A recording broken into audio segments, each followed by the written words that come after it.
இயேசுவின் அன்பு சகோதரமே, ஆகஸ்ட் மாதம் 12ஆம் நாள் இன்று இயேசுவின் நாமத்தில் உங்களை வாழ்த்துகிறோம்.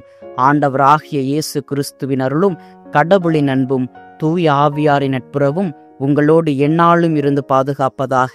இதோ இன்று நமது தாயாம் திரு அவையோடு இணைந்து நாம் அனைவரும் புனித ஜேன் பிரான்சிஸ் தி சாண்டல் என்பவரை நினைவு கூறுகின்றோம்.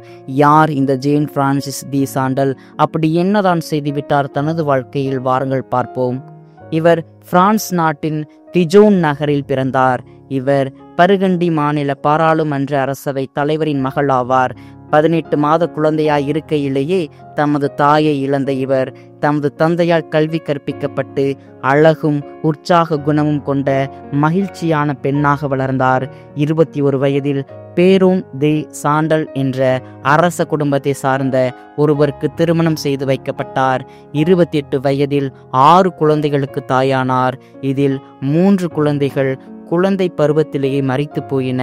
கிபி 1601ஆம் ஆண்டு நடந்த ஒரு துப்பாக்கி சுடும் பயிற்சியின் போது விபத்து காரணமாக இவரின் கணவர் இறந்து போனார்.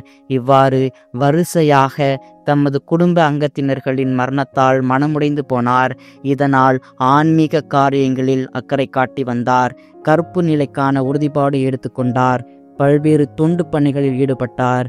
கிபி 1604ஆம் ஆண்டு டிஜோன் சிற்றாலயத்தில் திருப்பலி நிறைவேற்ற வந்திருந்த ஜெனிவாவின் ஆயரான புனிதர் பிரான்சிஸ் தி சலேஸ் அவர்களை ஜேன் சந்தித்தார். ஆயரை ஜேன் தமது ஆன்மீக வழிகாட்டியாக ஏற்றுக்கொண்டார். தாம் துறவரம் ஏற்க வேண்டும் என்ற தமது விருப்பத்தை தெரிவித்தார்.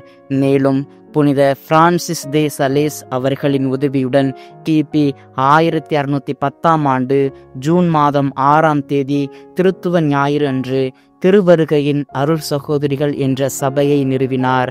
இச்சபையினர் ஏழை எளிய விதவைகளையும் முதியோர்களையும் உடல் நலக்குறைவால் அவதிப்படுபவர்களையும் பராமரிக்கும் பணியில் ஈடுபட்டனர். ஜேன் இயேசுவின் தூய இருதய பக்தியிலும் மரியாளின் தூய இருதய பக்தியிலும் மிகவும் ஆர்வமுள்ளவராய் விளங்கினார்.